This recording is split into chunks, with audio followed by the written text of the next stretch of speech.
எல்லாருக்கும் வணக்கம். நம்ம அழகே அழகு சீரியலில் மலரையும் மதியையும் பார்த்து 2 பேரும் ஒன்று கூடிக்கிட்டீங்களாடி, உங்களை நான் சும்மா விடமாட்டேன் பார்த்துக்கிறேன்டி அப்படின்னு சொல்லி சவால் விட்டுக்கிட்டு ரொம்ப கோவத்தோட ராஜலக்ஷ்மி உள்ள போகிறாங்க. ராஜலக்ஷ்மி மலரையும் மதியையும் பிரிக்கிறதுக்கு திட்டம் போட்டுட்டாங்க. ராஜலக்ஷ்மியோட திட்டம் என்ன தெரிஞ்சுக்கிறதுக்கு முன்னாடி இந்த வீடியோக்கு ஒரு லைக் போட்டுக்கோங்க. ஸோ பார்த்தீங்கன்னா இந்த ராஜலக்ஷ்மி நம்ம அழகுமதியை பழி வாங்குறதுக்காகவே துணியை துவைக்க சொன்னப்போ நம்ம மலர் மதிக்காக பேசினது ராஜலக்ஷ்மிக்கு பிடிக்கவே இல்லை. 2 பேரும் ஒன்று கூடிக்கிட்டு திட்டம் போட்டு என்னை எதிர்த்து பேசுகிறீங்கல்ல, சும்மா விட மாட்டேன்டி அப்படின்னு சபதம் போட்டுக்கிட்டே உள்ளே போகிறாங்க. அன்னைக்கு நைட்டு பாக்கியராஜ்கிட்டையும் சுரேஷ்கிட்டையும் இன்னைக்கு என்ன நடந்துச்சு தெரியுமாடா, மலரும் மதியம் ஒன்றா சேர்ந்துக்கிட்டு அண்டர்வேரெல்லாம் துவைக்க மாட்டோம் அப்படின்னு என்கிட்டயே சண்டைக்கு வராளுங்க. உங்களுக்கு நான் ஃபோனை போட்டு வர சொன்னால் இந்த மலரும் மறுபடியும் உங்கள் 2 பேருக்கும் ஃபோனை போட்டு வர வேண்டான்னு சொல்கிறான். கேட்டால் அவங்களுக்கு ஆஃபீஸில் நிறையா வேலை இருக்கும், அவ்வளோ வேலையை விட்டுட்டு வீட்டு பிரச்சனையை தலையில் போட்டுக்க வேண்டாம் அப்படின்னு என்னையே எதிர்த்து பேசுகிறாடா. வீட்டில் மதி தான் அடங்காமல் இருந்தா, இப்போ இந்த மலரும் மதியோடு சேர்ந்துக்கிட்டு எதிர்த்து பேச ஆரம்பிச்சிட்டா அப்படின்னு கம்ப்ளைண்ட் பண்ணுறாங்க. ஆனால் பார்த்திங்கன்னா சுரேஷ் அவர் பாட்டு தின்னுபிட்டு ஃபோனை பார்த்துக்கிட்டே இருக்கார். இன்னொரு பக்கம் பாக்கியராஜ் தான், அம்மா எங்களோட அண்டர் கார்மெண்ட்ஸ்லாம் நாங்கள் தான் துவைச்சிக்கிறோம், அப்பாவையும் அவரே துவைச்சிக்க சொல்லுங்கள் அப்படின்னு பாக்கியராஜ் சொல்கிறாரு. என்னடா நீயும் பொண்டாட்டிக்கு ஒத்துவத ஆரம்பிச்சிட்டியா அப்படின்னு பாக்கியராஜ்கிட்ட ராஜலக்ஷ்மி ரொம்ப கோவமாக கேட்க, இல்லைம்மா அப்பாவோடத விருப்பம் இருந்தால் நீங்கள் துவைங்க. இவ்வளோ நாள் மலர் என்ன பண்ணிக்கிட்டு இருந்தா, வாஷிங் மிஷினில் தானே துவைச்சிக்கிட்டு இருந்தா, இப்போ அது வேண்டான்னு புதுசாக கையில் தான் துவைக்கணும்னு மதியை ஏமா கட்டாயப்படுத்துறீங்க, நீங்கள் பண்ணதாம்மா தப்பு அப்படின்னு பாக்கியராஜ் ராஜலக்ஷ்மி கிட்ட சொல்ல, பேசுங்கடா பேசுங்க, எல்லாரும் பொண்டாட்டி பக்கம் சாய ஆரம்பிச்சிட்டிங்கள. டேய் சுரேஷ், இவன் பாட்டு பேசிக்கிட்டே இருக்கான், நீ பாட்டு பார்த்துக்கிட்டு இருக்க. என்னம்மா ஸ்டேஷன்லேருந்து முக்கியமான வேலையாக பேசிக்கிட்டு இருந்தேம்மா, என்ன சொல்லுங்க அப்படின்னு சுரேஷ் கண்டுக்காத மாதிரியே பேச, உன்கிட்ட சொல்லி ஒரு பிரயோஜனமும் இல்லை, நீ தான் பொண்டாட்டிக்கிட்டே அடி வாங்கிட்டியா அப்படின்னு சொல்ல சுரேஷுக்கு பயங்கர கோபம் வருது. சாப்பிடாம இப்பயும் எந்திரிச்சு போக பாருடி, ஒன்னால உன் சமையலை பார்த்து மத்தியானமும் சாப்பிடாம ஏஞ்சி போனான், இப்போ நீ பண்ண பிரச்சனையால இப்பயும் என் பிள்ளை சாப்பிடாம ஏஞ்சி போகிறான். நாளைக்கு ஆடி வெள்ளி, நாளைக்கு வீட்டில் பூஜை இருக்குது, அதுக்காவது ஒழுங்காக சமைங்க. ஏன் மலரு, நீ அவளை கூட வச்சுக்கிட்டு ஆடி வெள்ளிக்கு என்னென்ன சமைக்கணும்னு தெரியும்ல, சமைச்சு வை. வீட்டில் பூஜை இருக்குது, மாமா மாப்பிள்ளை எல்லாரும் வருவாங்க, இந்த பிரச்சனையை காரணம் வச்சுக்கிட்டு நாளைக்கு எதுவும் கோளாறு பண்ணிடாதீங்க அப்படின்னு இந்த ராஜலக்ஷ்மி சொல்ல, ராகவன் பார்த்தீங்கன்னா எப்பவும் போல் சாப்பிட்டுட்டு எப்போ பார்த்தாலும் ஒரே பிரச்சனை தானா, வீட்டில் நிம்மதியே இல்லாமல் போயிடுச்சு அப்படின்னு சொல்லிட்டு எந்திரிச்சு போயிடுறாரு. ராஜலக்ஷ்மி அடுத்த நாள் பார்த்தீங்கன்னா காலையில் இன்றைக்கி ஆடி வெள்ளி எல்லாம் 2 பேரும் எந்திரிச்சு தலை குளிச்சாச்சா, வீட்டில் பூஜைக்கு சாமான்லாம் நான் எடுத்து வைக்கிறேன், வந்து சரி பாருங்க அப்படின்னு இந்த ராஜலக்ஷ்மி சொல்கிறாங்க. என்ன பூஜைக்கு சாமான்? பூஜைக்கு படையல் போடுவாங்க, சாமிக்கு மலர் அலங்காரம் பண்ணுவாங்க, வேறு எதுவும் இருக்கா அப்படின்னு மதி கேட்குறாங்க. உனக்கு தெரியாதில்ல மதி, இந்த வீட்டில் சாமிக்குனே தனியாக பட்டு புடவை நகை எல்லாமே தனியாக எடுத்து வச்சுருக்காங்க.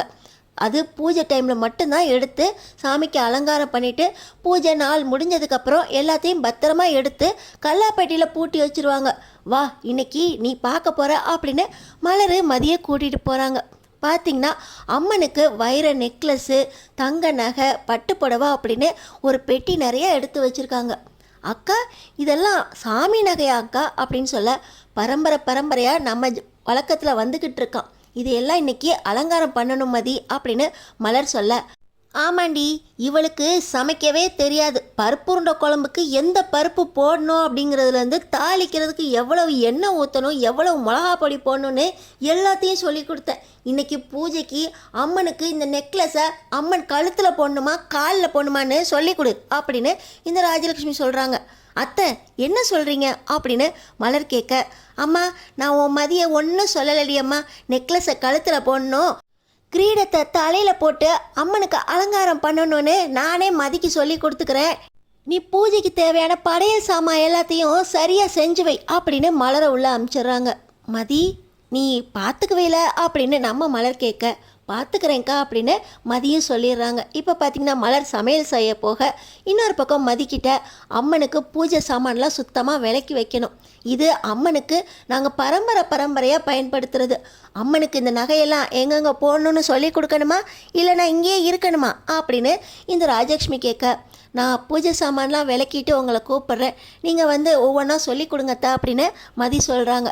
இப்போ பார்த்தீங்கன்னா இந்த ராஜலக்ஷ்மி பூஜை சாமான்லாம் பூஜை அறைக்குள்ளே வைக்கிறேன் அப்படின்னு சொல்லி இந்த பெட்டியை கொண்டு போய் உள்ளே வச்சுட்டு அவங்க கமுக்கமாக போகிறாங்க.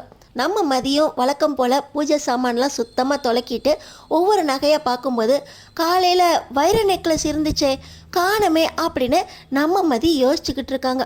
இன்னொரு பக்கம் பார்த்திங்கன்னா தங்கராஜும் ரேவதியும் குழந்தைங்களோட வீட்டுக்கு வர, அம்மா பூஜைக்கு வர சொல்லியிருந்தியம்மா அப்படின்னு ரேவதி சொல்கிறாங்க. வா ரேவதி, வாங்க மாப்பிள்ள, இன்னைக்கு ஆடி வெள்ளிக்கிழமை, நம்ம வீட்டில் பூஜை இருக்குன்னு தெரியும்ல, அதான் மதிய காலையிலே ஃபோனை போட்டு வர சொல்லிட்டேன், உங்களுக்கு மாமா சொல்லியிருப்பாரு அப்படின்னு ராஜலட்சுமி சொல்ல, ஆமாம் அத்தை சொல்லிட்டாங்க, ஆனால் இந்த வீட்டில் ஏதோ பிரச்சனைன்னு சுரேஷ் சொல்லிக்கிட்டு இருந்தான் அப்படின்னு தங்கராஜ் கேட்க, ஆமாம் மாப்பிள்ள, இந்த வீட்டில் பிரச்சனை வர்றதுன்னு இப்போ என்ன புதுசாவாக இருக்குது, எல்லா பிரச்சனையும் இன்னையோட முடிஞ்சிடும் மாப்பிள்ள அப்படின்னு இந்த ராஜலட்சுமி சொல்லிட்டு மதிக்கிட்ட நேராக போய், அம்மா பூஜை சாமான்லாம் விளக்கிட்டியா, இல்லை அதுவும் நான் சொல்லி தரணுமா அப்படின்னு கேட்க, விளக்கிட்டேன் அத்தை, அம்மன் அலங்காரத்துக்கு நெக்லஸ்ஸு கிரீடம் எல்லாம் இருக்குன்னு சொன்னீங்களே, இங்கே வைர நெக்லஸ் இல்லையே அப்படின்னு சொல்லி ராஜலக்ஷ்மி கிட்ட மதி சொல்ல, என்னடி சொல்கிற, வைர நெக்லஸை காணோமா? அத்தை ஆமாம் அத்தை, காலையில் மலரக்கா வைர நெக்லஸ் இருக்குன்னு பாட்டின மாதிரி ஒரு ஞாபகம், ஆனால் அந்த மாதிரி நெக்லஸ் ஒன்றுமே இல்லையே, காசு மாலை மட்டும்தான் இருக்குது அப்படின்னு மதி சொல்கிறாங்க. ராஜலக்ஷ்மிக்கு பயங்கர கோபம் வந்துடுது. அம்மன் நகையே காணோம், உனக்கு நகை மேலே ஆசை இருந்துச்சுன்னா அதை எங்ககிட்ட சொல்ல வேண்டியதானே, சுரேஷ்கிட்ட சொல்லியிருந்தா வாங்கி கொடுத்துருக்க போகிறான், நீ சம்பாதிக்கிற சம்பாத்தியத்துக்கு அதெல்லாம் வாங்க முடியாதுன்னு தெரியும், இங்கே நகையெல்லாம் ஒட்டு மொத்தமாக பார்த்தோன்னே அதை எடுத்துட்டியா நீ அப்படின்னு இந்த ராஜலட்சுமி கேட்குறாங்க. அத்தை ஒன்றும் இல்லாத குடும்பம்னு எங்களை சொன்னது சரிதான், ஒன்றுமே இல்லாட்டினாலும் எது மேலேயும் நாங்கள் ஆசைப்பட மாட்டோம், எங்களுக்கு வேணுங்கிறத நாங்கள் கேட்டே வாங்கிக்குவோம், இல்லை சம்பாரித்து எங்களை உழைப்பால் நாங்கள் வாங்கிக்குவோம், இப்போ வேலை வெட்டி இல்லைங்கிறதுனால நாங்கள் திருடுவோம், நீங்கள் எந்த இப்படி நினச்சிருப்பீங்க அப்படின்னு மதி கேட்குறாங்க. செய்கிறதையும் செஞ்சுட்டு பேசுறது, எதிர்த்து பேசுறது, கையை ஓங்குறது, இதுவே உன் வேலையாக போச்சு.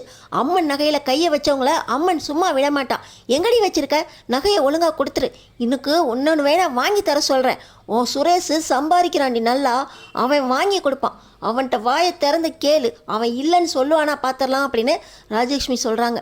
நான் எதுக்கு அத்தை எனக்கு கேட்கணும், எனக்கு இந்த மாதிரி நகை மேலே எந்த ஆசையுமே இல்லை, அதுக்காக அம்மன் நகையில் நான் திருடிட்டேன்னு நீங்கள் எப்படி சொல்லலாம் அப்படின்னு மதி கேட்டுக்கிட்டு இருக்கும்போதே இப்போ மலர் வந்துடுறாங்க.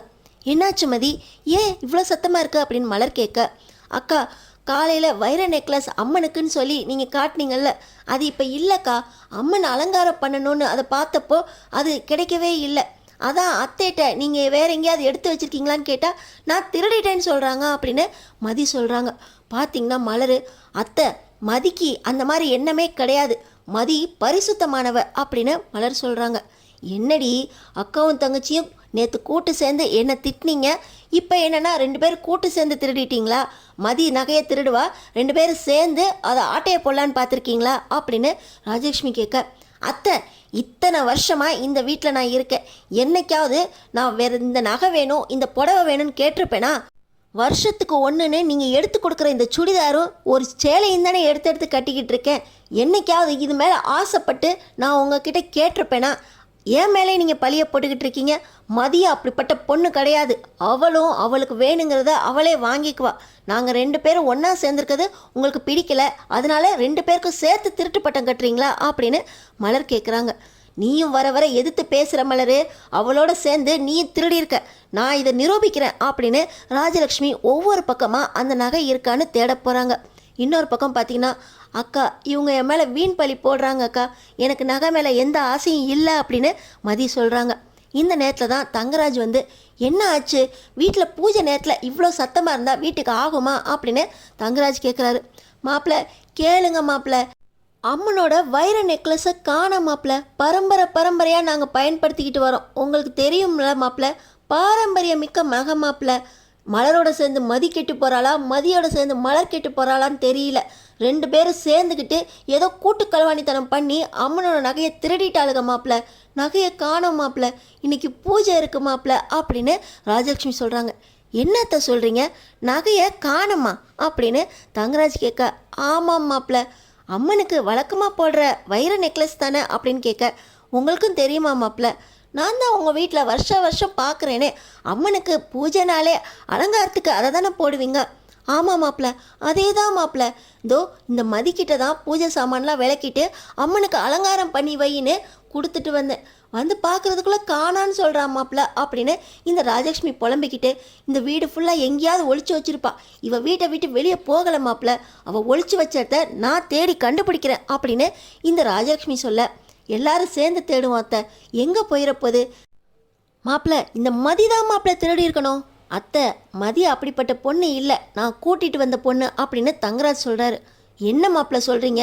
நீங்கள் கூட்டிகிட்டு வந்த பொண்ணு தான் அமைதியாக இருந்த வீட்டோட மானத்தை வாங்கிட்டா. இந்த வீட்டில் நான், எங்கள் வீட்டுக்காரு, 2 பிள்ளைங்க, ஒரு மருமக, ஒரு பேத்தி அப்படின்னு அவ்வளோ சந்தோஷமாக அமைதியாக வாழ்ந்துக்கிட்டு இருந்தோம். ஆனால் எப்போ இந்த மதி வீட்டில் காலடி எடுத்து வச்சாலோ அப்பயே வீட்டோட வான மரியாதை எல்லாமே போச்சு, அமைதியாக போச்சு. படுத்தா நிம்மதியாக தூக்கம் வர மாட்டேங்குது. இந்த மாதிரி திருட்டு வேலை கூட பாப்பான்னு நினைக்கிற மாப்பிள்ள. பெரியவங்களுக்கு மரியாதை கொடுக்க தெரியாதவ திருட்டுத்தனம் மட்டும் செய்ய மாட்டான்னு என்ன நிச்சயம் மாப்பிள்ள? தான் திருடி இருக்கா. அந்த நகையை கண்டுபிடிச்சிட்டு இவளை திருடினா இவளை வீட்டை விட்டு நான் விரட்டுறேன் மாப்பிள்ள அப்படின்னு ராஜலக்ஷ்மி சொல்கிறாங்க. கண்டிப்பாக யார் திருடினாலும் இந்த வீட்டில் இருக்கக்கூடாதத்த, முதல்ல நகையை கண்டுபிடிப்போம், இன்னைக்கு பூஜைக்கு வேற நேரம் ஆகுது அப்படின்னு சொல்ல, நம்ம மதியம் அக்கா நம்மளும் நகையை தேடுவோங்க்கா அப்படின்னு மலரும் மதியம் ஒவ்வொரு பக்கம் தேடிக்கிட்டு இருக்காங்க. முதல்ல பூஜை அறையில் எங்கேயாவது இருக்கா அப்படின்னு தேடுவோன்னு நம்ம மலரும் மதியோட சேர்ந்து பூஜை அறையில் பார்க்கறதுக்காக உள்ளே போகிறாங்க. அக்கா, பூஜை அறையெல்லாம் நான் தான் சுத்தம் பண்ணேன், ஆனால் இங்கேயே மஞ்சப்பொடி கொட்டி கிடக்கு அப்படின்னு சொல்ல, பார்த்தீங்கன்னா அந்த மஞ்சச்சொல் பக்கத்தில் தான் அம்மனோட நகை அலங்கார பெட்டியும் இருக்குது. நகை அலங்கார பெட்டி பக்கத்தில் மஞ்சப்பொடி எப்படி வந்திருக்கும்? மஞ்சத்தூள்லாம் நம்ம அந்த சாமி பூஜை சாமான் கூட தானே இருந்துச்சு அப்படின்னு மலர் யோசிக்கிறாங்க.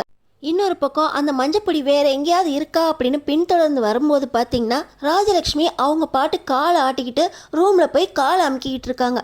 அத்தை, நகையை தேட போகிறேன்னு சொல்லிட்டு ரூமில் உட்காந்துருக்கீங்க.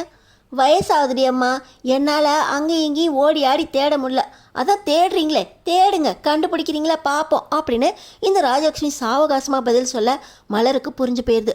மதி, இதில் ஏதோ சூழ்ச்சி இருக்குது, நம்ம கண்டுபிடிக்கணும் மதி அப்படின்னு சொல்லி மலரும் மதியும் ஒன்றா சேர்ந்துக்கிட்டு இப்போ நகையை தேடிக்கிட்டு இருக்காங்க. ராஜலக்ஷ்மி மேலே மலருக்கும் மதிக்கும் சந்தேகம் வந்துருச்சு. இன்னொரு பக்கம் பார்த்திங்கன்னா ரேவதியும் தங்கராஜும் ரொம்ப பதட்டத்தோட வர வர இந்த வீட்டில் எந்த நிம்மதியுமே இல்லாமல் போயிடுச்சு. பூஜைக்குன்னு வந்து அம்மனோட அருளோட போகலான்னு பார்த்தா இங்கே பாரு நகையை காணா அப்படின்னு வந்த இடத்துல இவங்க இன்னொரு பதட்டத்தை கிளப்பி விடுறாங்க. இப்படி பதட்டமாவா சாமி கும்பிட்றது? நகை எங்கே தான் போயிருக்கோம் ரேவதி அப்படின்னு ரேவதி கிட்ட போய் தங்கராஜ் சத்தம் போட்டுக்கிட்டு இருக்க. எனக்கு என்னங்க தெரியும், நகையை நம்மளும் வீட்டில் தேடுவோம் வாங்க அப்படின்னு சொல்லி தேட, உங்கள் வீட்டில் நீ தேடலாம், நான் எப்படி தேட முடியும் அப்படின்னு தங்கராஜ் ரேவதி கிட்ட சொல்ல, 2 பேர் சேர்ந்து தேடுவோம் வாங்க அப்படின்னு அவங்களும் தேடுறாங்க. இன்னொரு பக்கம் பூஜைக்காக பூஜை சாமான் வாங்க போயிருந்த ராகவன், பாக்கியராஜ், சுரேஷ் அப்படின்னு ஒவ்வொருத்தராக வந்துடுறாங்க. ஆனால் பார்த்தீங்கன்னா வீட்டில் ஒரே பதட்டத்தை பார்த்து என்ன ஆச்சு அப்படின்னு கேட்க, இந்த ராஜலக்ஷ்மி அம்மனோட வைர நெக்லஸை காணோம், எல்லாம் புதுசாக இந்த வீட்டுக்கு வந்திருக்காளே மதி, அவள் தான் திருடி இருக்கணும், அவள்கிட்ட தான் காலையில் பொறுப்பாக இருப்பான்னு ஒப்படைச்சிட்டு வந்தேன், இப்போ காணாங்கிறா அப்படின்னு சொல்ல பார்த்தீங்கன்னா எல்லாருமே தேட ஆரம்பிச்சிட்டாங்க. இப்போ பார்த்தீங்கன்னா நம்ம மலரும் மதியும் குடோனுக்கு போகிறாங்க. இங்கே எதுக்குக்கா தேட வரீங்க? இங்கே மளிகை சாமான் தானே இருக்கும், இங்கே தேட முடியுமா அப்படின்னு கேட்க, இங்கே கூட இருக்கலாம் மதி அப்படின்னு நம்ம மலர் பார்த்திங்கன்னா உள்ளே போய்கிட்டு இருக்கும்போது பூஜை அறையில் கொட்டியிருந்த அதே மஞ்சத்தூள் பார்த்திங்கன்னா இங்கேயும் கிடக்கு. நம்ம மலருக்கு சந்தேகம் வந்துடுது. அந்த மஞ்சத்தூள் பார்த்திங்கன்னா அரிசி மூட்டைக்குள்ளே இருக்குது. அரிசி மூட்டை மேலே இவ்வளோ மஞ்சத்தூள் எப்படி வந்துச்சு? காலையில் படையல் சாமான் எடுக்கிறப்ப கூட இந்த மஞ்சத்தூள் இங்கேயும் இல்லையே அப்படின்னு மலர் யோசிச்சுக்கிட்டே மஞ்சத்தூளை தொட போக, அக்கா இந்த மஞ்சத்தூளை தொடாதீங்க, இந்த இடத்துல தான் கண்டிப்பாக நகை இருக்கணும், நான் ஒரு ஐடியா பண்ணுறேன் அப்படின்னு சொல்லி பார்த்தீங்கன்னா இப்போ நம்ம மதி பூஜை மணி இருக்குது பார்த்தீங்களா, சாமியோட மணி, அந்த மணியை எடுத்துகிட்டு வந்து இந்த அரிசி மூட்டை பக்கத்தில் வச்சுட்டு நகையை காணோம் அப்படின்னு வேறு பக்கம் தேட போயிடுறாங்க. இப்போ பார்த்தீங்கன்னா இந்த 2 பேரும் எப்போ குடோன் பக்கம் வந்தாங்களோ அப்பையிலேருந்தே கண்கொத்தி பாம்பா இந்த ராஜலக்ஷ்மி கவனிச்சுக்கிட்டே இருந்தாங்க. இப்போ 2 பேர் வெளியே போன உடனே அப்பாடா இவளுக்கு கைக்கு நகை கிடைக்கல அப்படின்னு சொல்லிட்டு ராஜலக்ஷ்மி விறுவிறுன்னு இந்த குடோனுக்குள்ளே போகிறாங்க. போனோடனே மணி சத்தம் கேட்குது. எல்லாருமே என்ன குடோனில் போய் பூஜை மணி சத்தம் கேட்குது அப்படின்னு சொல்லி அங்கே போய் எட்டி பார்க்கும்போது ராஜலக்ஷ்மி பார்த்திங்கன்னா அந்த மணியை ஒரு பக்கம் தள்ளி விட்டுட்டு அங்கேருந்து நகை எடுத்துகிட்டு இதோ இங்கே தான் ஒழிச்சு வச்சுருக்கா அந்த மதி அப்படின்னு சொல்லி அந்த வைர நெக்லஸை எடுக்கிறாங்க இந்த ராஜலக்ஷ்மி. இப்போ நம்ம மலரும் மதியம் வேகமாக வராங்க. அத்தை, நீங்கள் இவ்வளோ நேரம் ரூமில் தானே கால் வலிக்குதுன்னு உட்காந்துருந்தீங்க, எப்போ இங்கே வந்தீங்க? நாங்கள் தேடினப்ப எங்களுக்கு கிடைக்கலையே அப்படின்னு சொல்லி மலர் கேட்க, அதானே திருடினவள்க ஒழிச்சு வச்சுருப்பீங்க, உங்களுக்கு எப்படி கிடைக்கும்? நான் தானே தேடி வந்தேன் அப்படின்னு சொல்ல, கரெக்டாக இந்த இடத்துக்கு ஏன் அத்தை தேடி வந்தீங்க அப்படின்னு மதி கேட்குறாங்க. எனக்கு அந்த சாமியை உள் மனசில் சொல்லிக்கிட்டே இருந்துச்சு, இவளுக்கு எங்கே போனாலும் அங்கே போய் நாம் மறுபடியும் தேடுவோன்னு. அதுதான் நான் இந்த குடோனுக்குள்ளே வந்தேன், இந்த இடத்துல தான் இருக்குன்னு கண்டுபிடிச்சிட்டேன். இந்த இடத்துல தான் நீ ஒழிச்சு வச்சா அப்படின்னு மதியை பார்த்து இந்த ராஜலக்ஷ்மி கேட்க, நான் ஒழிச்சு வச்சது இருக்கட்டும் அத்தை, உங்கள் கையில் என்ன மஞ்சள் ஒட்டி இருக்கு அப்படின்னு கேட்க, நீ தாண்டி பூஜை சாமான் விளக்குன, உன் கையில் மஞ்சள் குங்குமம் ஒட்டியிருந்தா பரி, என் கையில் எதுக்கடி ஒட்ட போகுது அப்படின்னு சொல்லி இந்த ராஜலக்ஷ்மி ஒட்டிகிட்டு இருந்த கையை பார்க்க, கையில் இல்லை பாடி, என் கையில் எங்கே இருக்குது? நான் உங்கள் கையை சொல்லலை, உங்கள் புடவையில் சொன்னேன். அந்த சாமான் பக்கத்தில் மஞ்சப்பொடி கொட்டி கிடந்துச்சு. அப்பயே யோசித்தேன் அத்தை, அப்போ இந்த மஞ்சப்பொடி தான் உங்களை காட்டி கொடுத்துருக்கு, அம்மனே வந்து உங்களை காட்டி கொடுத்துருக்கான்னு அர்த்தம் அத்தை. நீங்கள் தான் நான் பூஜை சாமான் விளக்குறதுக்காக அங்கே தண்ணி எடுக்க போகும்போது அந்த வைர நெக்லஸை எடுத்துகிட்டு வந்து ஒழிச்சு வச்சுருக்கீங்க.